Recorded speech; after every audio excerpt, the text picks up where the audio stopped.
So let me begin with a story. If it was more academic, I would call it a case study.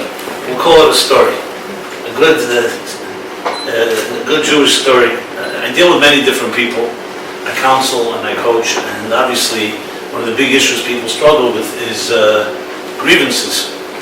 Grievances they have that sometimes are legitimate, sometimes are not legitimate, to be perfectly frank, but they live with it, and it can consume you like a cancer. I hope nobody here has this in their spirit, but you know, if you have something that you feel you've been hurt, some person has in some way wounded you, and you feel it's almost to the point of unforgivable, it's not easy to just get rid of.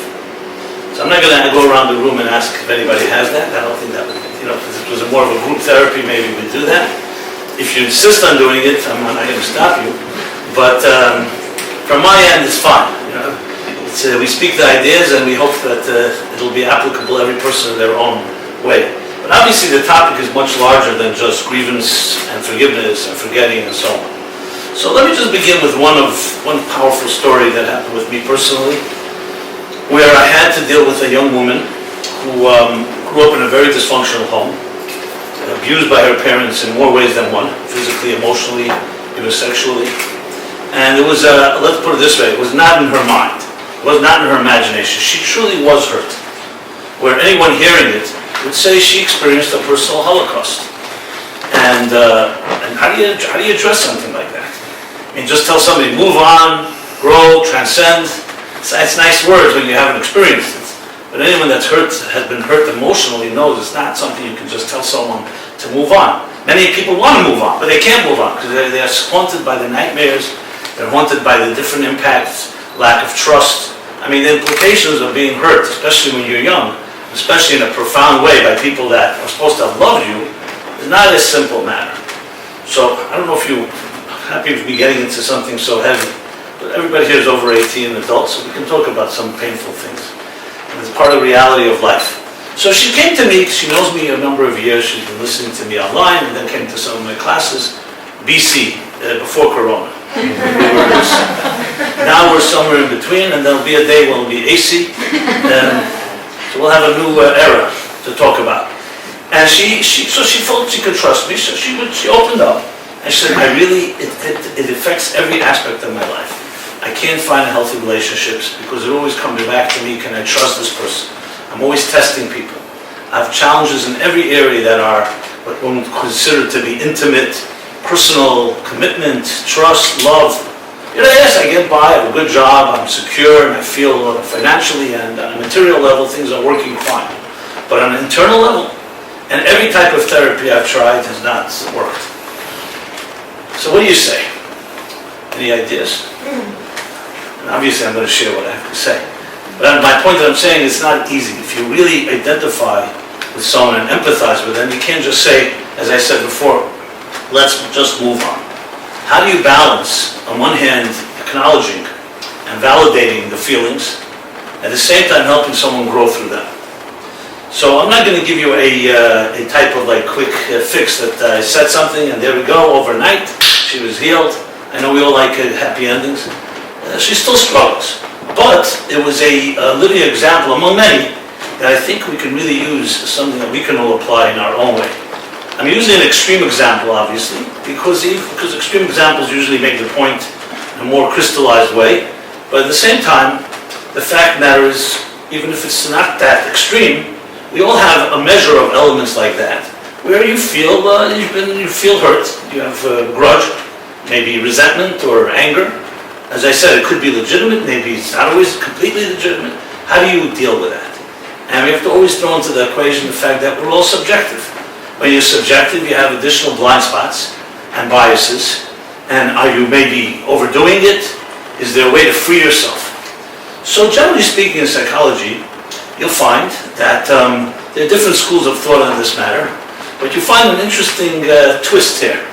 Some people cannot get beyond the hurt that they experienced when they were children, or in any life, in any environment, and they just continuously carry it. And whatever they do, they always have that element of even wanting revenge or other sentiments that are not necessarily constructive or productive. Then there are those that do find a way to free themselves by either completely cutting off from family members or others that have hurt them, and building their own life. But to say that they've healed, you can't really say that. They're just running the other way. In other words, basically think of it like a burning building. There's two ways to deal with a burning building. Either you keep coming back to it and getting burned again, or you run away and you never go back. But you're still impacted because the fact that you cannot go back is also shaping your life, because you're still carrying it. However, you're running the other way. So you either become what they call either an enabler or a codependent, or you become someone so independent, but you're not really independent because you've never freed yourself. So in Jewish thought, what I want to introduce, we're coming, Yom Kippur was just right before Sukkot, right? Just 10 days ago? When was Yom Kippur? Something like that. Zion, so 17. Who's counting, right? Huh? 17 to be exact. 17 days to be exact, okay. So just a few weeks ago, Yom Kippur actually means a day of atonement, a day of forgiveness. And it so much encapsulates what forgiveness is. Now, many people, I don't know your experiences with Judaism and Jewish thought, but I will share this with you, and I'm sure you're familiar with some of this. Judaism has been around for over 3,300 years. To be exact, almost 3,800 years if you count from Abraham. Now, in business they say anything that lasts that long means they have something going for them, right? You may not know what it is, but if you saw a business that if you think that Apple or Amazon or will be around 3,300 years from now, they probably have a very good model.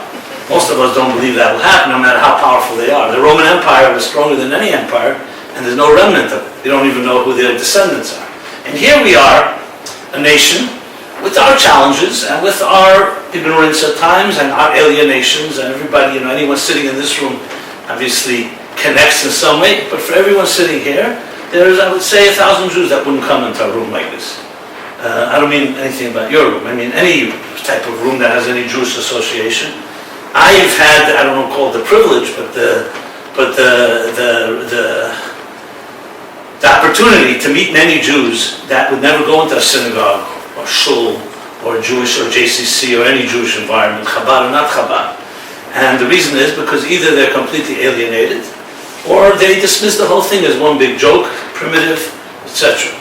But the fact of the matter is that these almost 3,800 years has created a system of an approach to life that can actually tremendously help us here right now in the 21st century and in the middle of a pandemic as well. It's tremendous wisdom. I'm not sure if you're familiar with this, but the very basis of this country, the United States of America, which is considered the first institutionalized government that formalized the concept of civil rights, of equal rights, that all people are created equal. I would amend the word men, so it shouldn't have any wrong impression. All people are created equal. We all have unalienable rights. Where did the founding fathers get these ideas from? It wasn't just came and they innovated. These are classic biblical concepts, that every human being was created in the divine image. And they turned it into an institution. They turned it into a nation that is the most successful nation in history. With all our debates and all our polarization, it still remains as such, and we as Jews have benefited from that. So they understood that wisdom. I've always wondered, there's books out there, I don't know if you've ever seen a book called On Two Wings by Michael Novak. A Christian scholar. Another book, the Hebrew Republic. These are academic books that make a case that the founding fathers their ideas were shaped what they call Torah metaphysics. It's their words. They use the word Torah, they don't even use the word Bible. So they clearly saw wisdom that many of us are not even aware, many Jews are not even aware of. So the wisdom of Yom Kippur, the wisdom of dealing with grievances, dealing with forgiveness when you can't forget, and related issues, there's a lot of literature on this that would blow you away when you start realizing how relevant it is, to the point that you start saying, how did they know that 1,000 years ago or 3,000 years ago? They didn't have it. It was before Freud, and before Adler, and before Viktor Frankl, and before all what we call modern psychology, and yet you find tremendous wisdom. So I'm going to share what I shared with this young woman that I shared, the story I told you before. A story. There's a story, everybody knows the story of Joseph. Joseph, if anybody had a grievance, he had a big one. He was a boy, 70-year-old teenager, who was, due to jealousy of his brothers, because they felt their father Jacob was showing favoritism, so they plotted to kill him, out of jealousy. This is what the Bible tells us. They didn't end up killing him. They ended up selling him into slavery. Now, the story doesn't get better. 22 years. For 22 years, his father thought he was dead. The brothers lived with that guilt, but that's what they did. And he didn't end up being a slave. He ended up becoming the viceroy of Egypt, the second in command, the vice president. And what happens when they finally meet? It seemed to be an interesting, dramatic episode. What happens when they meet? So we all know that Joseph, because he was young, the brothers didn't recognize him when they came due to the famine. They went down to Egypt to buy grain, to bring back home to Israel, where their father Jacob and their family would live. Joseph recognized them, they didn't recognize him. And this went on for a while, until finally, without going into all the details, that moment where Joseph finally cannot control himself and he reveals his identity to them. Now, what do you think would happen? This was a soap opera or a film. What would be the situation? A man was sold to slavery for no reason. He did nothing wrong. His own blood brothers, some half-brothers, his full brother was Benjamin, but they were still his brothers. And they were great people. They sold him into slavery, where he could have died in a prison, unknown. Yes, and now he became a powerful man. What would you do if you were in that type of power? Did he have any tinge of anger? Did he have any tinge of revenge? You'd think he's a human being. How could he not? So what happens? He tells them, I am Joseph. He sends everyone out of the room. It's a very moving moment. He sends everyone out of the room.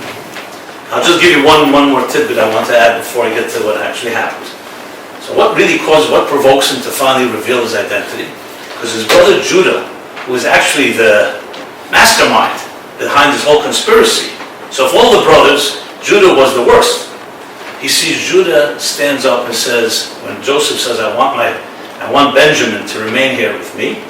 So Judah, who had promised his father Jacob that he would guarantee in Benjamin's life, he gets up and says, no, you take me. Benjamin has to go back to his father. He's the youngest child. When Joseph sees that Judah, the man that conspired to kill him and sell him into slavery, he couldn't control himself any longer. That's the words in the Bible. He could not control himself. And he sends everyone out of the room. He reveals himself to them. So here, what happens? Most of you know probably what happens. But I'll just summarize it. When they hear that, it says in the Bible, in the Torah, they were shocked. What are they supposed to say now? And they were completely at his mercy. They had no way to defend it. They could not bring themselves to it. They could just simply not deal with it.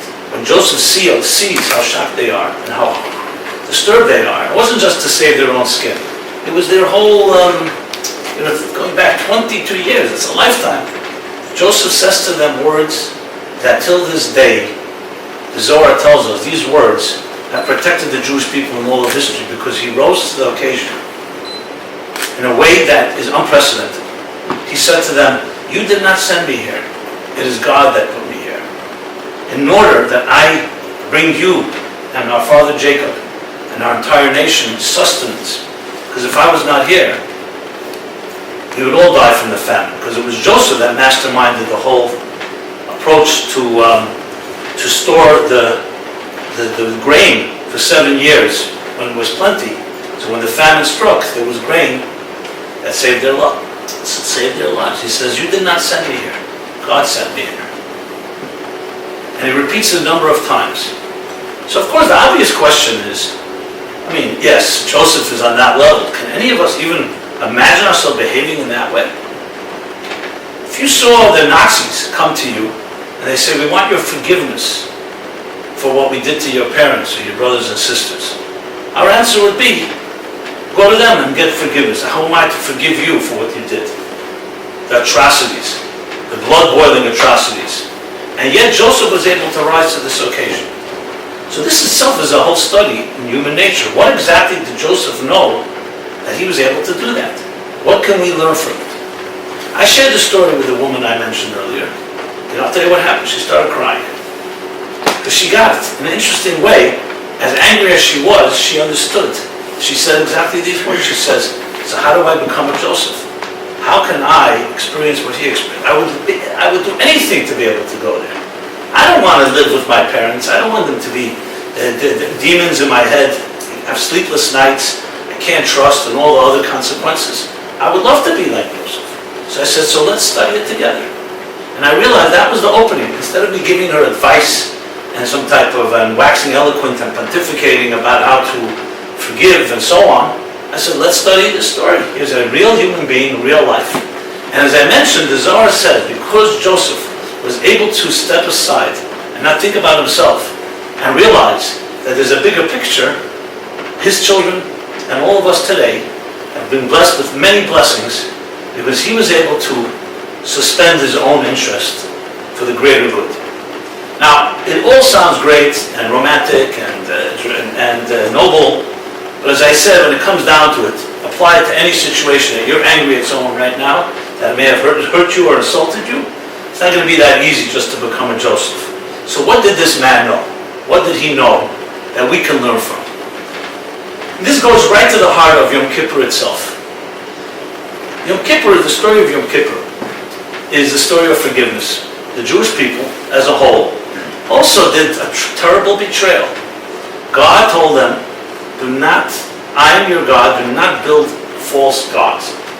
Well, 39 days later, they built a false god. It's called the golden calf. And because of that, Moses comes back down from the mountain. He sees this golden calf. They're worshiping, total betrayal, a total violation, total infidelity. The story of Sinai was the story of a marriage between God and the Jewish people.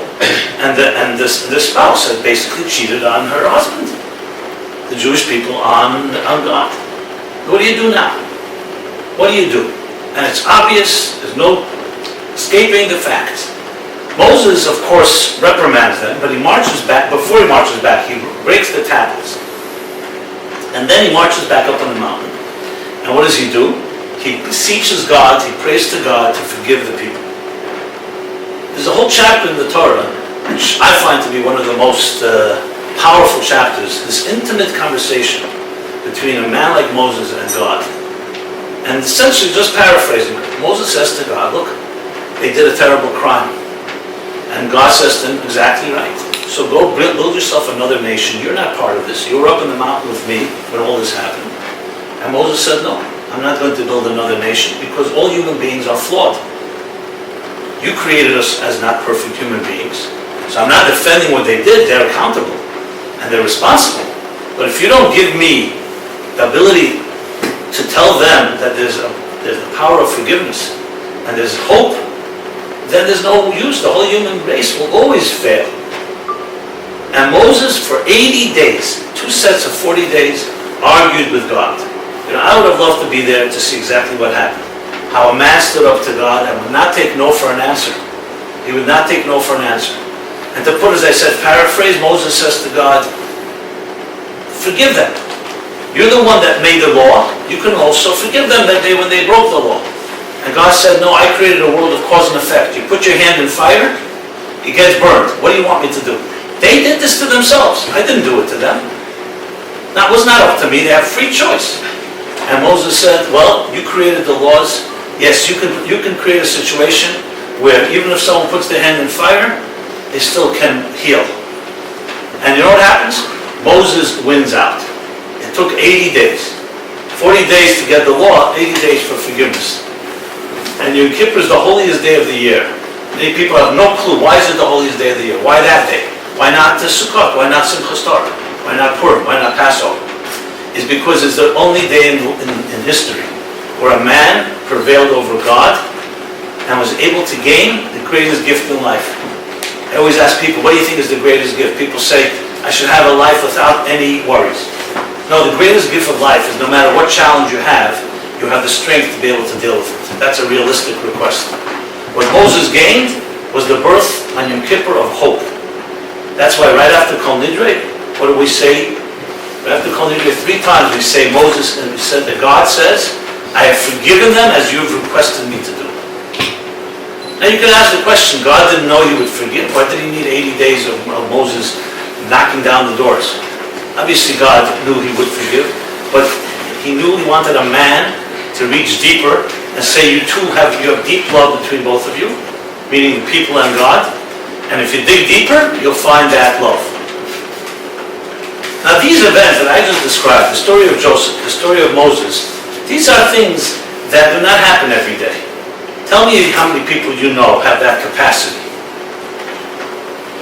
What's so funny, by the way? Everybody's laughing. Huh? Oh, camera? Yeah. What's funny? You've never seen someone take pictures? No? No, I was thinking maybe I have something on my nose or, everything fine on my nose. Okay, thank you. You're biased. You look good. Good biased. So do you. You all look good. Okay? The people can't see you, but they see me. They all look great. Maybe later you'll pan it around. It's good, a little light moment in this heavy conversation. So it's good, a little light. Yeah. What touches me when I share this story, and I really, is that we think about a person like that living with us right now. And this morning I did an interview about how to disagree without hate. You know the relevance, of course, right? We live in a polarized country, and though there's a pandemic, and then there's all these things happening, you don't find that people are even looking to find common denominators. It's like literally different universes, and I'm not even talking about which side of the aisle. So we talked about it at length, but it reminds me of these stories of men and women who were able to get beyond themselves. What Joseph knew, and the same thing what Moses knew, that life is not defined by the moment. So even if you're insulted, and even if you're hurt, and even if it's deep hurt, that doesn't define your life. We define our lives. The events around us do not define me. What Joseph was doing, he didn't forgive them because he was like being passive or a pleaser or wants to be agreeable and doesn't want confrontation. It didn't come from weakness. Joseph developed those 22 years a resilience and a strength. I am not going to be defined by the suffering that I endured. And the Jewish people have always been that way. We've suffered more than any nation. And yet we do not call ourselves sufferers. Because our experiences that you go through do not shape you. I should correct myself. They shape you, they don't define you. What defines you is who you are, not what others have done to you, whether it's good or for the bad. That is a tremendous lesson, and that's what Joseph reached. It was actually his own dignity and pride that he was fighting for. He was not going to be defined by his brothers, what they did to him. And that's why it wasn't difficult for him. Because it was his own dignity, his own spiritual dignity, saying, no, I'm not just shaped by what you did. Yes, you've hurt me.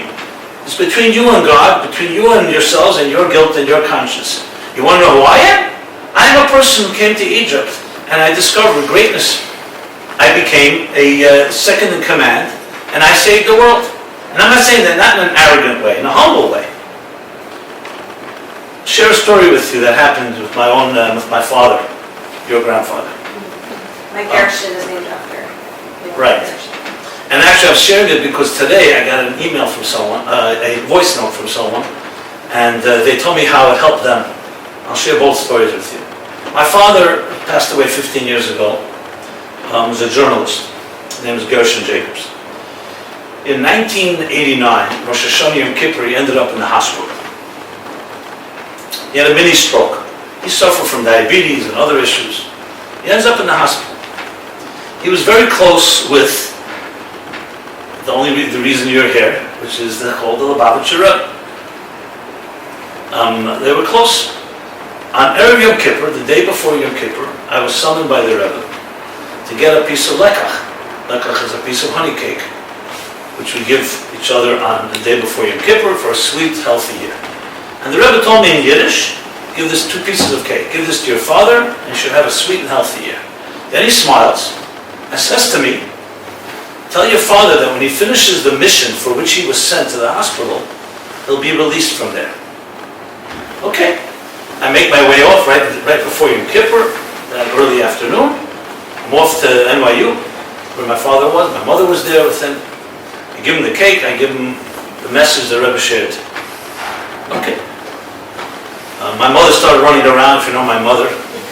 started running around and talking to women about lighting candles and to put on tefillin and then Yom Kippur and this, My father called her back and said, "You're a guest here. I'm the one on the mission. I'm the one stuck in this place, not you.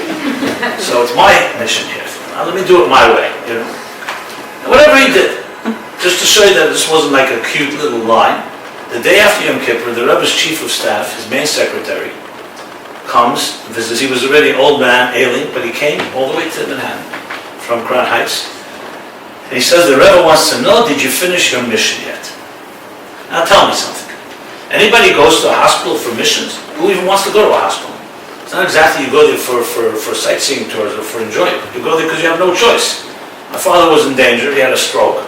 And could have gotten worse, God forbid. That's where you go to a hospital. And here the Rebbe completely doesn't even talk about that. He says, no, you're there for a mission. You finish your mission. God, the only way God could have gotten you there was if he caused a stroke. But he wanted you there for another reason. You finish your mission, and then you can leave. I shared this story in the last 6-7 months, a number of times. I've been speaking a lot online. I shared this story because here the pandemic, everybody's got their issues. I can't travel, school, sports, restaurant. You all know. It's affected every sector of life, every aspect of life. So I share this story that, there's a God who's in control. We're not the ones in control. And now he doesn't want you to go to synagogue. Same God that wanted you to go to synagogue last year doesn't want you to go now. So that means you have a mission at home. Or you have a mission wherever you end up. You may be stranded on a desert island. That's your mission. Is it pleasant? No. Did we ask for it? No. But that's where you are. So I've been sharing the story. I remember speaking to a group of students, kids, and they related to it. Now is the time. Instead of complaining and frustrated, which we all are frustrated, you say, okay, so what can I do now? How can I be innovative? How can I dig deeper? How can I find new resources? That's how leaders think. And that's how the Rebbe was conveying to my father. So I shared the story. So let me just tell you the second half, which is why I'm telling it to you right now. Just simply, I may have told the story anyway, but this really drove the point home. A rabbi in Boston University, his name is Rabbi Shimon Posner. He's the Chabad rabbi at BU. He leaves me a voice message right after Simchas Torah. Simchas Torah was Sunday night, right? Sunday and Monday morning I get a message from him. What is his message? He says, I shared your story, and I want to tell you something. There was a young student, came from New York. His father's in a hospital now due to COVID issues. 6 months, Memorial Hospital in Boston. And he came to be there with him for Sukkot. Wants to visit his father. So he asked me if he could stay over. We didn't really have guests then, but how could I say no? Excuse me, to someone. Let me say l'chaim to you. L'chaim. Everything is a mission. It means I gotta take a drink, okay? Hey, is this spiked? Simchas Torah is still hovering? You want real stuff? If I start sounding incoherent, you'll be the real stuff. Okay. It's all part of the plan. Yeah. So the boy, of course, teenager, an 18, 19-year-old guy with his father was Russian born. He also was a Russian, and he came out of Russia as a young kid. And he said every day he would walk over to the hospital, come back, and he said he ended up becoming a tremendous asset. He read the Torah, he helped sing, he dealt with people, he became part of the whole thing, and it was really very appreciative. After Simchas Torah, I sat down with him, and I wanted to thank him because he really helped us tremendously in the Chabad house in the BU, especially under the circumstances. He says, I don't know why your father's in the hospital, but it could be, and he shared the whole story that I just shared with my father. It could be because you should come here and celebrate Simchas Torah and help with so many people who want to maintain connection with you. It was really helpful. So perhaps, maybe that was the mission. Listen to this. And I have a voice note, so this is a true story. The next day, the next morning after, this was the night of Simchas Torah, and the next day, the young man calls Rabbi Posner and says, you want to know something? My father's been released from the hospital. The day after Simchas Torah. Now, I'm not going to tell you, I don't know God's mysterious ways, but he once wanted to share that with me. And I will say this, there's no question that we know today that there's psychosomatic effects. They say think good, it will be good. Some say the way they put it is the way the neurons are fired, that's how they get wired. I don't remember a number of years ago, there was a film called What the Bleak Do We Know? Power of attraction, you have all this stuff. Now, I'm not talking anything magical and mumbo jumbo, but there's no question that attitudes change realities. You think of one person lying in a hospital bed, God forbid, has no guests, no visitors, no flowers, no balloons, nobody. Another person lying in another bed in the same hospital, but has visitors and family and guests, and they're saying that. You tell me, will there be a difference in these two people's healing process? Any doctor will tell you, absolutely. Because one person has the willpower, the encouragement, and some way it affects our adrenaline, it affects our chemicals, it affects some type of effect that it has on us. We have fighting power. Now, is it a guarantee? No guarantees. But you can rest assured it's part of the healing process. Another person who's demoralized and feels like a victim and feels like no one with me and no one's there for me, no one cares. You can rest assured that person is going to give up easier. You all know the old Henry story with the leaf, right, on the tree? You know the story? Tell it. Huh? I'll tell it. Just if everybody knew it, I wouldn't have to say it. I could use the time for other stories. Actually, there's a couple I know, Chabad of the West Village now, Gorevich, they're renting from Trilling, what's the name, the author, Calvin Trilling? Yeah. He lives in the home where they say that's where O. Henry, that was where the tree is. It's a big, big oak tree. Anyway, the story goes like this. It's a long story, it's a short story, but it's a short, long story, let's put it that way. But the bottom punchline is this. It's a guy, he was in his deathbed, and he was really down. And you paint all kinds of pictures in your mind. You're lying in an invalid in bed, and outside the window, it was the summer, so there was a big oak tree with leaves on it. And in his own mind, he started identifying with the tree, that as the tree begins to wither, and as the leaves begin to fall in the autumn, that his own life would also be that way. And he would look at the leaves, and every time a leaf fell, he felt that he was getting closer to death. And then he just saw a few leaves left. And he said, okay, this is the end. One of the visitors that came to see him realized that. So he went outside at night and he painted a leaf on the tree. So even when all the leaves would fall, there'd always be one that remains. And he wouldn't know the difference. That's essentially the story. And as long as that leaf was there, he continued to fight. And he did not die. I mean, it's a story, it's a metaphor if you wish. But these are realities, and Joseph knew this. What he learned from his great father, Jacob, who learned it from Isaac, who learned it from Abraham, that you control your destiny. You don't control what happens to you, but you control how you're going to deal with it. A good swimmer is not someone that knows how to master every storm. What's the difference between a bad swimmer and a good swimmer? A storm comes, a bad swimmer will fight the tide to the point of exhaustion, and they can end up drowning, God forbid. A good swimmer, if there's a storm, he stops fighting. You float. You allow yourself to be carried by the flow.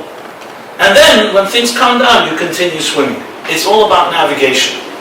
And what Joseph knew was how to navigate. Yes, he was in a deep pit, literally, and figuratively, in the worst possible way. But he would not allow that to define his life. So for him, it wasn't a challenge to forgive. It wasn't about, oh, you hurt me and now I'm going to forgive. He was not defined by these experiences, and therefore, it was a situation where he very well knew what they did to him. And he very well knew that they deserved punishment, and they would get a punishment, a terrible punishment. One of the prayers we say in Yom Kippur is that terrible, the 10 Martyrs. Why are they killed by that? The Roman emperor had his own evil intentions. But basically he said, what is the law? He calls the 10 great scholars and says, what's the law when someone sells someone else into slavery? He kidnaps a person and sells them into slavery. Now they have to be honest, so the rabbis, great rabbis, Rabbi Akiva, Rabbi Shmuel, the greatest sages, they said, if we put to death, kidnapping is like murder, especially with the intention to murder.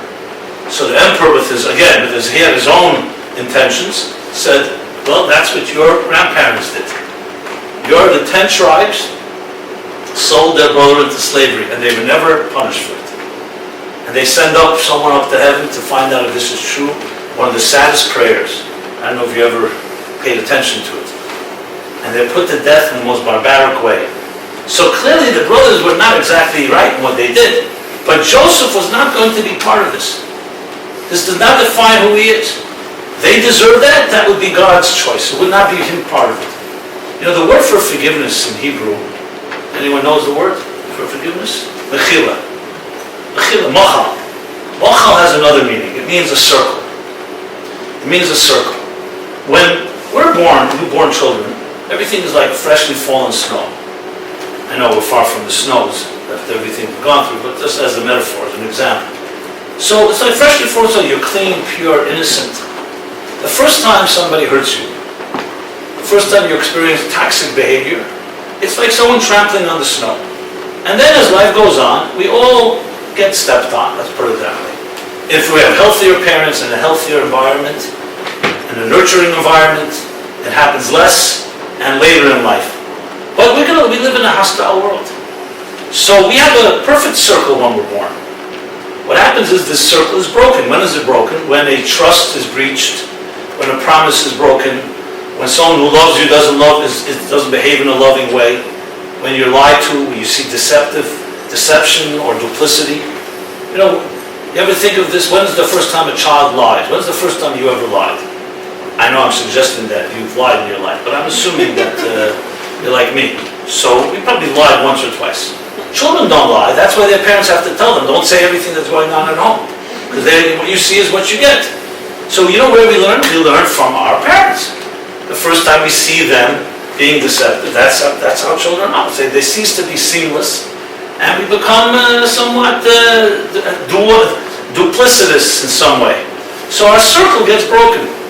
And every time there's any form of abuse, or any type of trust that's been breached, or any violation of a person's dignity, or privacy, or intimacy, what happens is the circle gets broken. So you know what forgiveness really is? It's not about forgiving the other, it's closing your own circle. Fixing the circle that has become broken in your life. And that's what I told this woman as well. I said, at the end of the day, your parents may never deserve forgiveness, because they never asked you for forgiveness. They have never shown remorse. Yeah, they want you to forgive them because it's convenient. They want you to come so the pictures look good and the neighbors won't talk negatively about them. But they've never shown a sincere remorse. In that case, that is. So why do you need to forgive? You're not forgiving them. But they did. You're forgiving yourself. You're closing your own circle. You don't want the rest of your life to be defined by people who have hurt you, one way or another. And that is the tremendous lesson here. After World War II, after the Holocaust, you know there was a big debate among the Jews when the Germans began to offer reparations. They created the German, what is it called, till this day. They gave billions of dollars. It'll come to me in a minute. A fund they created, essentially reparations for what they did to the Jewish people. Whether it was the books they burned, whether it was lives that were taken, health. So there was a big debate. Some Jews said, we're not going to take their blood money. We don't want them to in any way ever think that with money they're going to buy off what they did. They're going to get some forgiveness or they're going to get some redemption. Absolutely not. Others say, take the money and run. Who cares what they think? You know, we can build institutions. The second party won out. Not because they felt we're forgiving them. They said, the hell with them. Who cares what they think? We meanwhile can do things with the money. Let's do things with the money. They're not being forgiven by us. They were able to say, we are not going to be defined by them, and we will build. I remember once Elie Wiesel was very close with my father. So after my father passed away, Elie Wiesel, I stayed friendly with him. So I was once sitting and speaking with him, and I said to him with all respect, may I ask you a question? You were in the camps. Is it true that when the Jews marched to the gas chambers, there were times that they would sing a song called Amen, Amen, I believe with complete faith in the coming of the Messiah? So he said, well, I can't tell you because we were in the barracks far away. They kept us away from the gas chambers, so we really could not hear anything. We knew what was happening, but we weren't close by. But I can tell you, on a daily basis, that song, other songs, prayers, Kaddish, Shema, all the time, especially when a holiday came, when the Nazis were particularly cruel, there were prayers said. So I said, look, I'm a spoiled American kid growing up in America. I never really experienced this. But this sounds to me like something odd. I mean, the Jews had all the right to be extremely angry at God. This is the darkest moment in our history. Being killed just because you're Jewish. Where's God? How is God being silent? How is he allowing 1.5 million innocent children to go up in smoke? And the Jews are not only accepting that they're singing God's praises. Explain this insanity to me. And I said it with humble respect. And he said to me, and I've heard this from others, echoed by other Holocaust survivors, he said to me, first of all, we know that Jews are insane, so that's not a big issue. But all joking aside, the Jews were declaring, they were not in denial, they were not dismissing, they were not living in fantasy la la land. They were declaring forever and ever that you can take our bodies, but you can't take our souls. You can take our lives, but you can't take our faith. We will prevail. If it won't be us, it will be our children. And if it won't be our children, it will be our grandchildren. So it wasn't a declaration, it wasn't an act of weakness. It was an act of strength. And they would not go down dying without making that statement. So it wasn't about, oh, you know what, I forgive God or whatever. No, I don't forgive. And I don't forget. But I am not being defined by this. I don't know if this story is true, but I once heard that when one of the Nazis was about to kill a Jew, the Jew asked, can I say my final prayer? And the Nazi said, what? Go ahead. And he began to whisper to the Jew. And the Nazi said, what are you saying? He says, I'm thanking my God. What are you thanking your God, you miserable Jew? I'm about to kill you. You're my mercy. Where's your God? So he said, I'm not thanking my God that he didn't create me like you. You know? I mean, whether it happened or not, I wasn't there. I've heard the story a number of times. But it all captures the story. Now, a number of years ago, I was in Germany, Hanukkah, Berlin. I asked the rabbi to take me to Brandenburg Gate. That was where Hitler, Yamach Shemai, stood.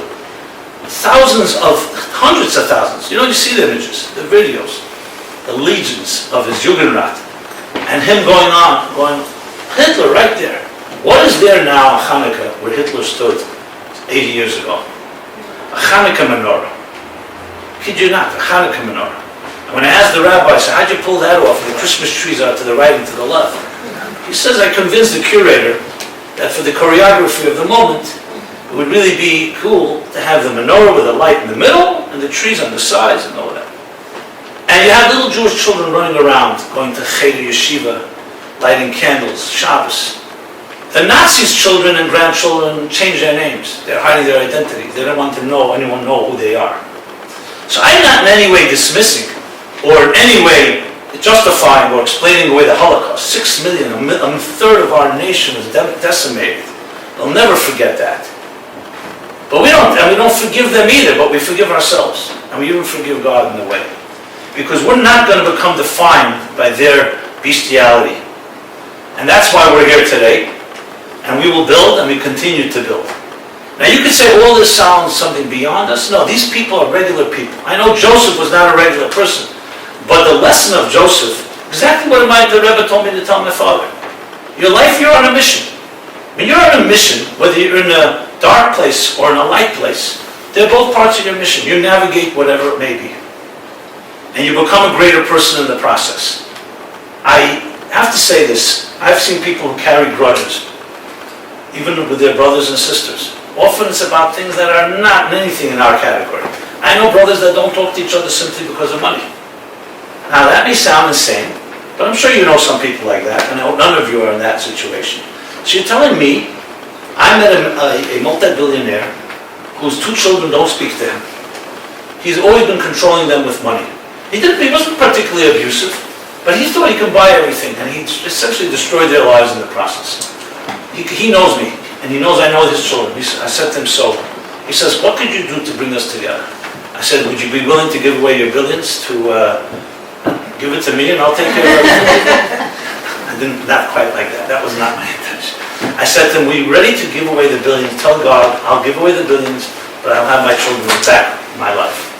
You know what he said to me? Gave it some thought. He said, "I'm not sure if I would." So I said, "So you're asking me how am I going to correct that?" So in other words, you're telling me, one day you're going to die. Nobody has figured out how to take your money with them to the next world. At least as I know. Nobody, all innovation, nobody has figured that out. So you're not going to take your money with you. Who's it going to go to? Not to your children, because you're cutting them out of your will, because you're angry at them. So it's going to go to the government, basically. Very nice. So that's your choice. That's I see you're a real visionary. You really think ahead. And the problem is you get so seduced by the momentary and the instant gratification of material life, and you forget eternal values. We're all guilty of it. I'm guilty of it.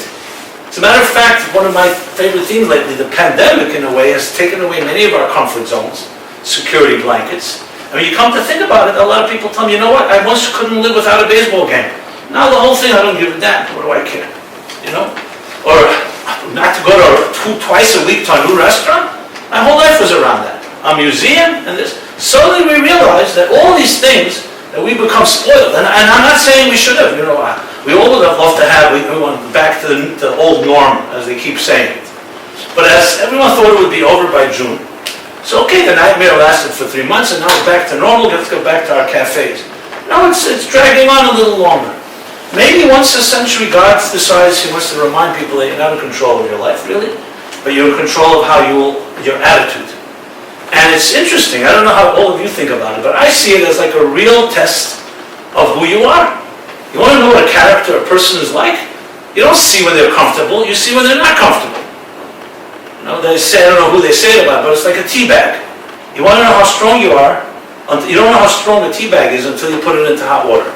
This little innocent tea bag with leaves, you put it in hot water, and suddenly the aroma and the power and all of that. So Warren Buffett once said, not now, a few years ago, he said, when the tide is out, you see who's been swimming naked, you know? So it's very easy to look great when the party is on. But suddenly things are stripped away from you, and you have to improvise, and you have to innovate. What are you made of? Now, I wish it didn't come with pain and loss. In my own community, we lost many people. Death, I mean. So I'm not suggesting this is some blessing without pain. There's plenty of pain, and we wish it would happen other ways. But to say that there aren't things to be learned from this, to say that we cannot become greater people, so I would say at the end of the day, that if a person cannot let go of something that hurt them, even if it's the deepest possible hurt, there's something that still you need to fix within yourself. It's not just the person that hurt you. Of course we'd love to turn the clock back and say, I wish my parent didn't touch me, or I wasn't abused, I wasn't hurt in this and this way. But but now it's after the fact. What are you going to do right now? Let me tell you the end of the story with this one young woman. She finally did get it, on her terms. I wasn't pushing her, I didn't tell her to do anything, I didn't even tell her to forgive her parents. I was just helping her to become a stronger person. And the point came, what she did, what a lot of people do sometimes, she wrote a very strong, powerful letter to her parents, but she never sent it. But she freed herself from it. Because she vented and said everything she wanted to say. And I would say she's in a very healthy place right now. She'll never forget what happened.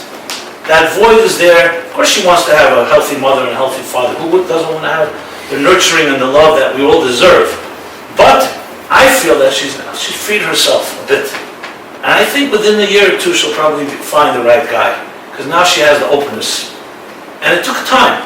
But it ultimately came down to finding within herself a deeper resilience of the spirit that's stronger than the pain that happened to her. Because that's ultimately what real healing is. You find a place that's deeper than where the pain took place. It's like going back to the point when she was born, before the hurt came. And when you can access that, that's where the healing comes. As long as you continue to live at the same plane, the same level of where the pain came from, then it's just a part of your life and you can't get around it. But you find that type of sense of purpose. In the case of my father in the hospital, discovering some mission that he didn't know he had, or in the case of Joseph, the strengths he found. When you find that, then you suddenly realize, 1 second, I have so much about me that's beautiful. I'm going to allow the toxins of my life to contaminate and pollute my existence and my being, it starts becoming a matter even of pride. And that's what the Jews in the Holocaust would not allow. They were not going to go down just dying as victims. They went down as heroes. And they went down leaving values that if they couldn't do it, their children would do it. And if it wouldn't be their children, it would be their grandchildren. It's the only way that our grandparents, every one of you has grandparents, great-grandparents, has a story, either went through the Holocaust or through Russian persecutions or before that pogroms. I mean, the whole American Jewish population, most of it, the first immigration in the beginning of the 20th century came because of the pogroms in Eastern Europe. Or you go back further, the Inquisition, the Crusaders. I mean, we're a history of they talk about systemic racism. We've got 300 years of it, under every government and every monarch. So at the end of the day, we've been through it all. But like the tea bag, and like the verse in Exodus, which says, as they were oppressed, right in the beginning of Exodus, as the Jews were oppressed, they thrived and they flourished. Because they were exactly that. You squeeze an olive, you get the best oil. Nobody likes to be squeezed. We're not inviting it. We're not asking for it. But once it happens, we will become greater, never less. And every Jewish challenge, every suffering that we had, what have we turned it into? A holiday. Pharaoh bathed in the blood of Jewish children. We have now Passover Seders with all kinds of recipes and foods we celebrate. Haman, like Hitler wanted to kill all the Jews, it ended up becoming Hamantashen and Kreplach or whatever it is they eat on Purim. And you go step by every tragedy we turned into celebration. So that's a statement. That's a statement that we are not defined by our enemies. Nothing will define us. We will define ourselves. And I want to conclude something I always heard from my father as a journalist. He would always say there are three types of people. People who make things happen, people who watch things happen, and people who ask what happened. If you believe in fake news, they have a fourth category now. They tell you what happened. That never happened. It's another story, but it's not relevant to this. So I would like to say to you and to myself, we have the ability, the choice to make things happen, to be proactive. You want to know the single most important ingredient in all success? Never be reactive. You need to be an influencer before someone influences you. And there's no in-between. There's no like the guy that's taking the poll and says, so you Democrat or Republican? He says, I think I'm from the undecided. Like the guy that says, I used to be indecisive and now I'm not so sure. That's also a position. So we really have, either you're going to influence, which means each of you have your skills, you have your talents, you have your sphere of influence, and you're going to take the bull by the horns and use a situation like this and do something proactive. Make things happen. Or you're going to choose to watch things happen or be told that things are happening. I think it's a pretty obvious choice. And that's why Jews have always been troublemakers, for good or for bad. They wanted to make things happen. Sometimes they knew what they were doing, sometimes they didn't. That's another story. But the point is, I believe the story of forgiveness is not just about forgiveness. It's about taking control of your life and the things that happen to you, that instead of you being shaped by them and defined by them, you define what you do with them. And when you're able to do that, you become a very different type of person. Because no matter what comes your way, you'll figure out how to navigate. Now, so much more can be said on this topic. And I wanted to just say it as well now in the honor of Daniela, right? That clearly your family has suffered, and but the way Jews have always dealt with suffering is, I remember when I sat shiva for my father, I remember only, it was a big whiz, didn't hear most of what people told me. People say all kinds of stuff, sometimes intelligent, sometimes not so intelligent. Many people have died, I remember someone telling us. You get through it, etc., etc. But one thing I do remember, one person telling me, when you lose someone close that you love, it's like a hole in your heart, a hole in your soul, like a hole in your living room, and you keep falling into it.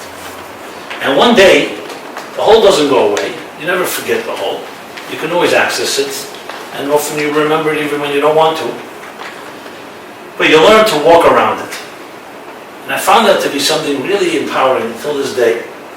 You learn to walk around it, which means we don't forget our losses, we don't forget the pain, but we don't let it become the force that we fall into. And it's not what the soul wants as well. As I said at the outset, that the Eli's soul is right here with us, as well as the neshamas, the souls of others, loved ones. And we truly believe that. We truly believe that the souls that were here before us, and for whatever reason God took them, and they're not in physical bodies right now, their journey continues. It absolutely continues. It's just on a different plane, a different dimension. Do you think the Jews could have gotten through what we went through if they didn't believe that? How could anyone have survived if they didn't know that something's going to live on? And I can't speak for people who carry grudges to the grave, or like this guy won't even spend money to make up with his children, ridiculous, like giving away permanent life for temporary pleasure. I can't relate to it, but I know that people get consumed. Your vision gets completely blurred. You only see what you see. You're unable to rise and become a greater person. So I'd like to believe, and I hope that these words I said will come from my heart. They say words come from the heart, enter the heart. So only if it entered your heart, then we know that it really came from my heart. If it didn't, then blame me. Okay? So I thank you for your indulging me and your attention. Again, for making this happen. I hope these words can help us all. Everyone has their stuff they got to work with. We've all been shaped by things of the past. And we have the opportunity to become greater than you can ever imagine. I'll conclude with something I read in Henry Kissinger's diary, or memoirs. When Nixon resigned due to Watergate, it was in 1973, I remember, something like that, long before you were all born. So he called Kissinger into his office, the Oval Office, and he said, "Come, do you ever pray?" Kissinger, of course, is Jewish. He didn't pray. So Nixon said, "Let's get on our knees, let's pray together." They do a prayer, then they get up. And Nixon is walking out to sign the resignation papers. The first time ever in history. It wasn't exactly a beautiful evening. And in the outer hall, there was that famous portrait of JFK. And he's sitting in this like pensive mode with his hands in his head. In his palm. And Nixon, this is what Kissinger writes. Nixon whispers. They love you because you remind them of what they want to be, and they hate me because I remind them of who they are. I always like to feel that, and I say this in the tribute to the Rabbi, who I think I'm here for the first time in this Chabad, new, what do we call it? CYP house. CYP house, okay. That the Rebbe, as a true leader, and I sat at his feet, it was mentioned before that I worked for him, remembering his words. But if I could capture one of the things that he really, I believe, touched people was, that wasn't about him. You felt that you can achieve anything you set your mind to. Not who you are, but what you're able to be. And that's what true leaders and mentors, they let you see a better part of yourself that you sometimes yourself don't even see. We have to always remember that you have a lot better within you than you can ever imagine. And when you can access that, you can forgive anything, even if you can't forget. So I bless you all that we should be able to do that, as Michelangelo said. I know I said conclude.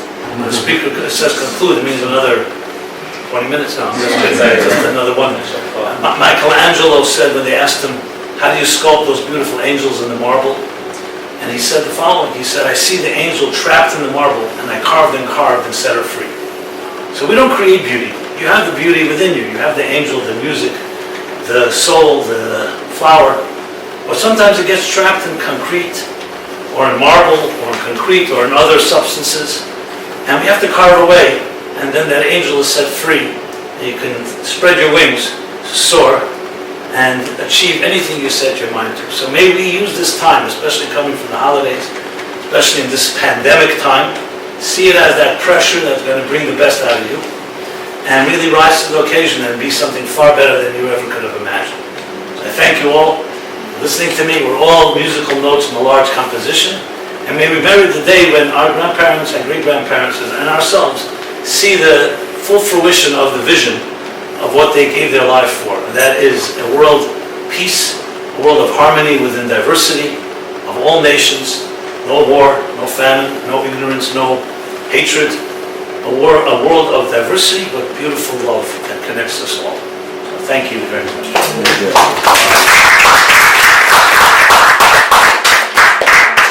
Thank you very much, Rabbi Jacobson, for joining us today, for your words, and thank you to Dvorah, and TA, and to the University Foundation for making this happen.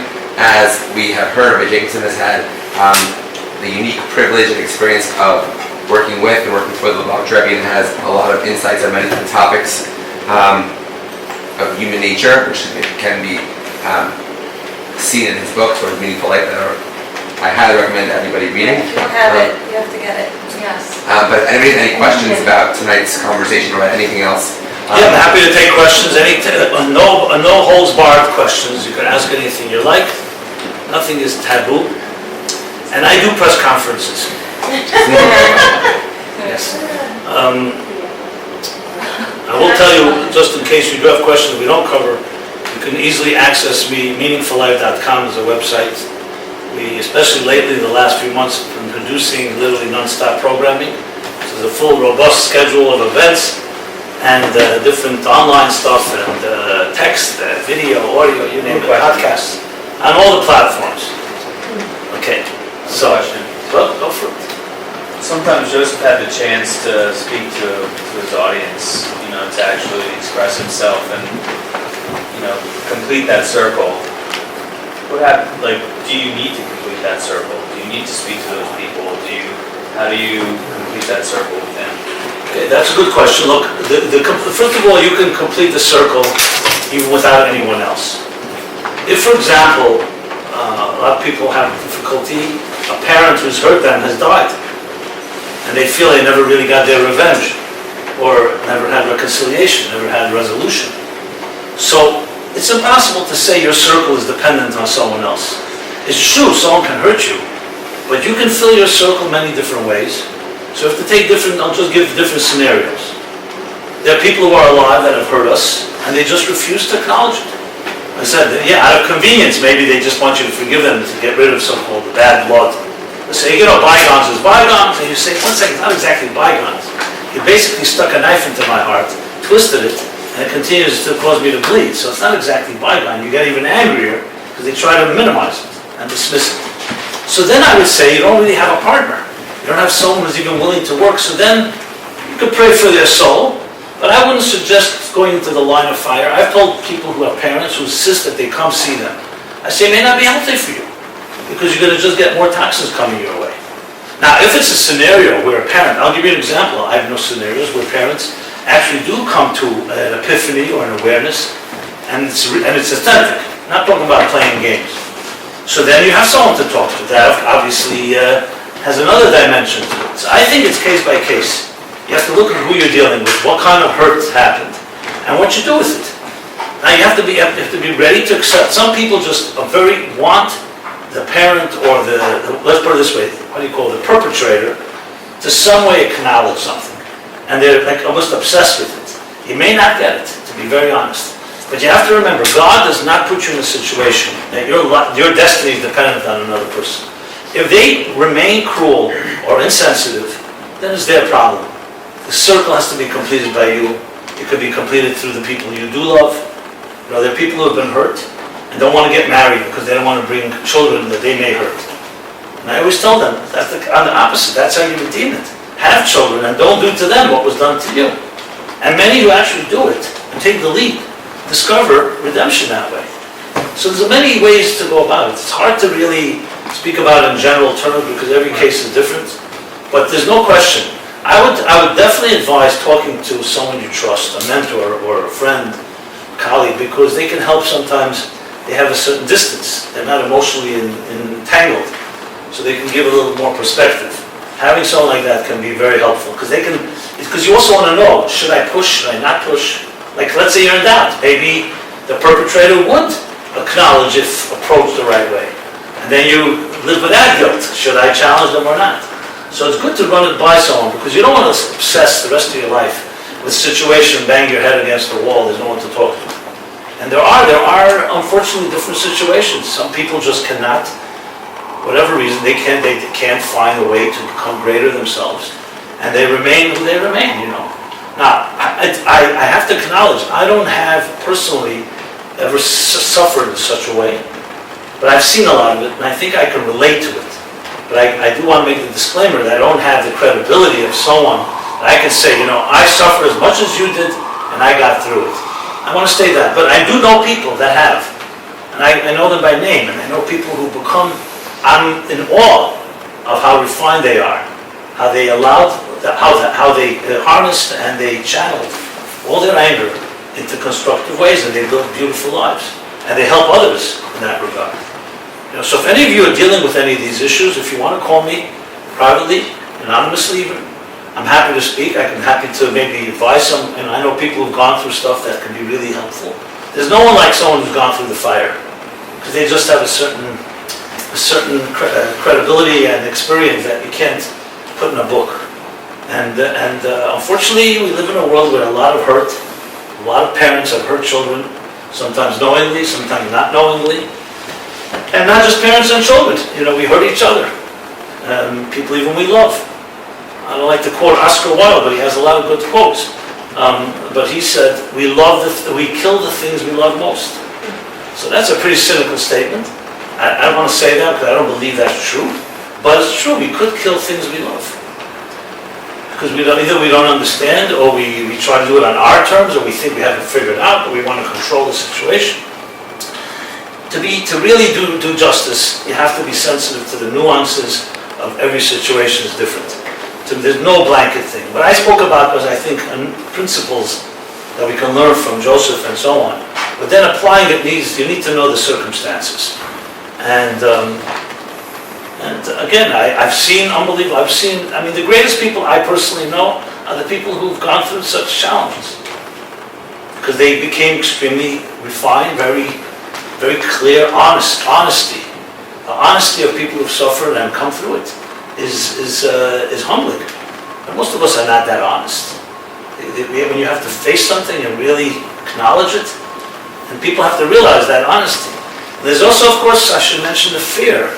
Many of us fear we're like damaged goods. And if people knew what we went through, who knows what they think of us. We have to also get beyond the shame and pride issues. So I'm not suggesting going out there and just talking about it everywhere. But I do think that it's important to be able to get beyond the stigma of saying you feel, oh, you know what, if someone knew what happened to me, no one would want to have a relationship with me, etc., etc. So I'm just covering some more of the ground on this topic. Thank you. Sure. Maybe one or two more questions and then it's for you. Please. I have a question. I'm curious about, like, what if you're in a situation that you accidentally hurt someone and that person forgave you, but that person is still suffering and you feel remorse for that? Like, for example, let's just say that you accidentally hit somebody in a car accident and that person is now paralyzed. And that person, forgives you, right? But you still see this person suffering with their life has changed. Yeah. How do you get closure in a situation like that? It's a very difficult one, but I will share. There are some very powerful stories that have happened even recently. I think I just read one about a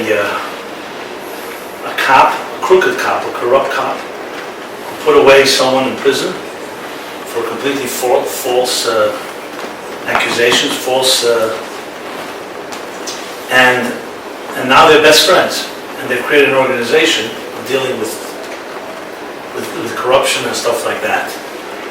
I would think that obviously it has to be cooperation, but I think one way would be, you're committed now to that person. I'm going to say you, whoever caused that paralysis or that accident, in a way has a responsibility, even if they're forgiven, to redeem it. So it could be you have to join with that person in doing something, creating a foundation that will help others in that situation, and really talk to them and say, look, I know you've forgiven me, but I live with this, and I cannot just forget it. So I would look for ways to cooperate with a person like that, and maybe do something bigger for the human race, or something that person would like to do. Maybe you can encourage them. I mean, again, I'm not saying you, I mean, whoever it is that is going through that. That's ultimately one of the best ways of healing. Because there's nothing you can, I mean, the accident happened, the paralysis is there, you can't reverse you can't turn the clock back. So the only way is to take it and to turn it into something greater. That's where you see many who've both criminals and perpetrators, that ultimately they find some redemption in that way. They do something that will help others. I mean, like you have stories of people who killed children or adults drunk driving. And one of the ways is they become great advocates against drunk driving and drinking and driving. Does it solve the problem? Does it heal the child? No, it doesn't bring the person back to life. But at least you can say what I've gone through has turned into some positive force for the good. So it's not justification, it's not even forgetting, but it's definitely harnessing. Because the other option is just to live with the guilt the rest of your life and do nothing. That's just demoralizing. That doesn't do anything. It doesn't do good for anyone. That's how I would approach it, most likely. Again, case by case, but that would be one of the ways, yeah. I'm going to ask a question on behalf of a totally different topic. We have a few Sure. engaged couples here and newly married couples, and obviously everyone can benefit from any talk about relationships. What would you say is the biggest challenge that confronts married couples, and how do you It's been so long. navigate?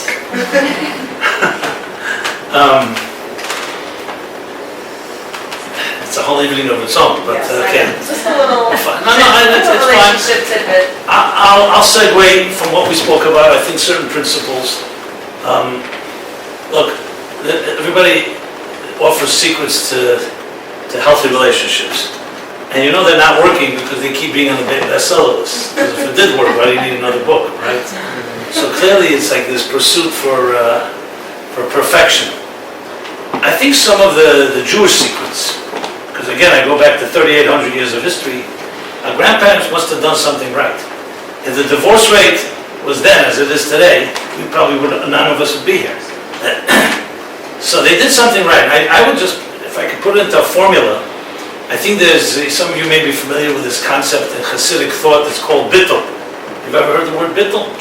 B-I-T-T-U-L. It's a combination of modesty, humility, above all, suspending yourself in face of something greater than yourself. Like what I described with Joseph. I think any marriage that has that, you can overcome anything. The problem becomes when people dig into their own egos, and they're completely convinced they're right. And then if you have two people doing that, you understand where that's going to head. The ability to be flexible and sometimes forego or overlook certain things. And not to say, you know what, and keep a scorecard. I've overlooked 3 things, now you have to overlook 3 things. It doesn't usually work well when you do that. So I think if 2 people have that attitude, you generally can get through anything, in my opinion. And I'm talking from hard-earned experience, dealing with many, many thousands of couples. If you can't have that, I have to say, there's going to be clashes that may be very difficult to overcome. So I think introducing that element, like we talk about the third partner in every relationship, is God. And that when 2 people have what I like to call beyond physical and emotional and intellectual compatibility, they also have spiritual compatibility, that there's some vision greater than the sum of the parts. Like the chuppah hovers above the bride and the groom. That higher cause, if you wish, or higher mission, is, I think, a force that really transcends differences and can over. I'll tell you an example. I married off many couples, but remember one, and I always suggest sometimes very secular couples that have no connection to Judaism at all. But I always ask them, I say, they want me to marry them off, so I said, you probably want to hear a little about the Jewish approach to marriage. We talk about 3 pillars in Jewish home life, which is kosher, Shabbat, and Tarat Mishpacha, mikvah, and etc. And I never tell people you have to do anything. But if you want to know what are the ingredients of a healthy marriage, these are 3 key things. And then I make a suggestion, which I always do, which is optional, but I believe in it strongly. I said, you start a new beginning, you're getting married, do something, make a commitment together, once a week at least. Let's say Thursday evenings. Whenever works, but scheduled. Study something together. It could be anything you like. Read a book together, study a parsha, a story. There's plenty of literature out there. And let me tell you a story what happened, actually. So when I'm asked, so why? And then I say maybe once a month also have a group in your home, post something, bring friends, talk about meaningful things, not just the superficial stuff. And I always say the reason is because these type of activities bring spirituality into your home. And that spirituality adds and nurtures a relationship. It's not just the two people based on their own resources and their own tools. So here's what happened. It's a couple who were beautiful couple, beautiful people, decided to get married. And they made this commitment. They began Thursday evenings, they would study something together. Okay? A few years passed, their lives were going well, but then, as it is, every marriage has its challenges. It started getting difficult. And they told me, they said what saved our marriage was the Thursday night coming together. There was a point, we weren't even talking to each other. We were so angry at each other. We go to sleep angry, we didn't look at each other, we ignored each other, couldn't agree on anything. But since we made that commitment, we decided no matter what, we're doing that. Even when we wouldn't have hated each other, but we're studying something. And they said that was like the glue, and we were able to rebuild upon that. So having things like that in your life that are more than just your own interest, something you're committed to something great, like even the Friday night Shabbat. And I tell people specifically when you're not in the mood, that's when you should do it. Because that's what will give you strength. It's like any exercise. You don't want to do exercise only when you're in the mood. You want to do exercise when you're not in the mood. That's what makes it exercise. So we do something like that. Those are the things that keep you together even when there's challenging situations. Now, no magic. I don't think there's magic. It's always good to have a third party when you're dealing with issues. But it always will come where people rise above themselves. If it gets down to who's right and who's wrong, you're pretty much on a collision course. That I'm right, you're right, you're not right. Then it's going to become a debate and a negotiation and a compromise and resentments. And I don't usually see things happening well when this isn't about a business negotiation and meeting halfway even. It's about just a certain gentleness and tenderness and just not being so trapped and locked into everything you think. Don't take yourself so seriously. Maybe that's a good way to put it. I think that's what marriage really teaches you. Especially when the children start coming around. It sure wakes you up not to take yourself in your sleep too seriously. Your comforts. First time you diaper your child, you learn that.